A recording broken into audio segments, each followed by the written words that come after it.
چیزیں ڈسکس ہو رہی ہیں اور جس کے حوالے سے بڑا واضح انداز میں یہ کہا جا رہا ہے کہ the message has been communicated, اور یا تو یہ نظام کرے گا یا پھر کوئی نیا نظام آئے گا کہ ڈویژنز جو ہیں انہیں صوبوں میں کنورٹ کر دیا جائے، ایڈمنسٹریٹو یونٹس.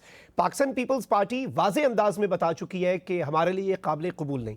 لیکن اگر نون لیگ اور سسٹم اس طرف کو بڑھتا ہے تو کیا ہم یہ سمجھیں کہ حکمران اتحاد میں کوئی دراڑ پڑ سکتی ہے؟ بہت بہت شکریہ شاہد بھائی. دیکھیں، کچھ بنیادی باتیں میری بہن نے بہت اچھی گفتگو کی ہے، آپ کو بنیادی چیزیں بتا دی ہیں، میں ایگری کرتا ہوں ان سے. صوبے جو کچھ بھی ہوگا شاہد بھائی اس آئین کے تحت ہوگا، ایک آئینی طریقہ کار کے تحت ہوگا، ورنہ کوئی دوسرا طریقہ ہمیں سمجھا دے کہ دوسرا کیا طریقہ ہوتا ہے. آئین جو ہے وہ بڑا واضح ہے 239(4) کہ صوبے جو ہیں وہ اپنی صوبائی اسمبلی سے قرارداد پاس کریں گے and presumably it should be 2/3 majority. پھر وہ ایشو جو ہے جوائنٹ پارلیمنٹ سیشن میں آئے گا، اس میں 2/3 میجورٹی چاہیے، پھر اس کو پریزیڈنٹ جو ہے اپنی اسیس دیں. اب میرا یہ ماننا ہے کہ اس وقت پاکستان میں 4 صوبے ہیں، اور 4 صوبوں سے بڑھا کر جو ایک دم سے جمپ مار رہے ہیں نا 35 صوبوں تک، تو تھوڑا ہم اس کو اس میں لے لیں، اسٹیپ وائز 4 سے پہلے 7 کر لیتے ہیں. اور وہ 7 کرنے کا طریقہ جو ہے اس کی گنجائش موجود ہے، اس لیے کہ پنجاب مئی 2012 میں، آج سے کوئی 14 سال پہلے، ایک متفقہ قرارداد تمام سیاسی جماعتوں کی رضامندی سے ایک متفق قرارداد پاس کر چکی ہے. اس میں پنجاب میں جنوبی پنجاب صوبے کا تذکرہ بھی ہے اور قرارداد پاس ہو چکی ہے. یعنی پہلا ریکوزٹ اسٹیپ، جو پہلی ریکوائرمنٹ ہے، وہ پنجاب پوری کر چکا ہے. اسی طرح وہاں بھاولپور صوبے کے اوپر بھی لوگوں کا اتفاق ہے. پھر آ جاتے ہیں جو سمر صاحب نے بھی فرمایا کہ خیبر پختونخوا اسمبلی نے غالباً دسمبر 2025 میں یا نومبر کے آخر میں ایک متفقہ unanimous kind of resolution pass کی ہے ہزارہ پروونس کے لیے. تو یہاں ان 2 صوبوں میں یہ پہلی آئینی ریکوائرمنٹ پوری ہو چکی ہے کہ مزید ان 2 صوبوں سے مزید 3 صوبے کریٹ ہو سکتے ہیں اور 4 تک جا سکتے ہیں اگر آپ بھاولپور صوبے اور دیگر کو بھی شامل کر لیں. تو کیوں نہ ہم ایسا کریں، محسن نقوی صاحب کی تمام باتوں کو سنجیدگی سے لیتے ہوئے، کہ پہلا اسٹیپ کرتے ہیں اور ماڈل بناتے ہیں، ایک پائلٹ پروجیکٹ بناتے ہیں کہ جس میں ہماری آئینی وہ بھی پوری ہو چکی ہے. اور میں نہیں سمجھتا کہ چونکہ پنجاب میں بھی پیپلز پارٹی، مسلم لیگ، دیگر جماعتیں شامل تھیں، اور غالباً مجھے کریکٹ کریں گی میری بہن کے خیبر پختونخوا میں بھی Peoples Party, P T I اور مسلم لیگ نے مل کر ایک قرارداد، تو اس میں تو کوئی ڈسپیوٹ نہیں ہے نا. تو جو ہمیشہ پرابلم ریزولوشن کا طریقہ یہ ہوتا ہے کہ نہ صرف آئیڈینٹیفائی کر دیا جائے، بلکہ لیسٹ جو پاسبل کنٹروورشل پوائنٹ ہیں یا موسٹ ایکسیپٹیبل پوائنٹ سے وہاں سے آغاز کیا جاتا ہے. تو لیٹ سٹارٹ دا پروسیس. کسی کو کوئی اعتراض نہیں ہوگا، پیپلز پارٹی کو اعتراض نہیں. جہاں تک سندھ کی بات آپ نے کی، تو سندھ کی اسمبلی جو ہے ابھی حالیہ بھی، اس سے پہلے بھی 2 دفعہ ریزولوشن پاس کر چکی ہے کہ ہم سندھ کی تقسیم نہیں چاہتے. وہاں لابینگ کی جائے، وہاں بات کی جائے، صوبائی اسمبلی اس کا فورم ہے. نہ صرف پیپلز پارٹی ہے، وہاں MQM موجود ہے، مسلم لیگ موجود ہے، جماعت موجود ہے، PTI موجود ہے. اس کو ایجیٹیٹ کریں، اسمبلی میں لابی کریں، لے کر آ جائیں.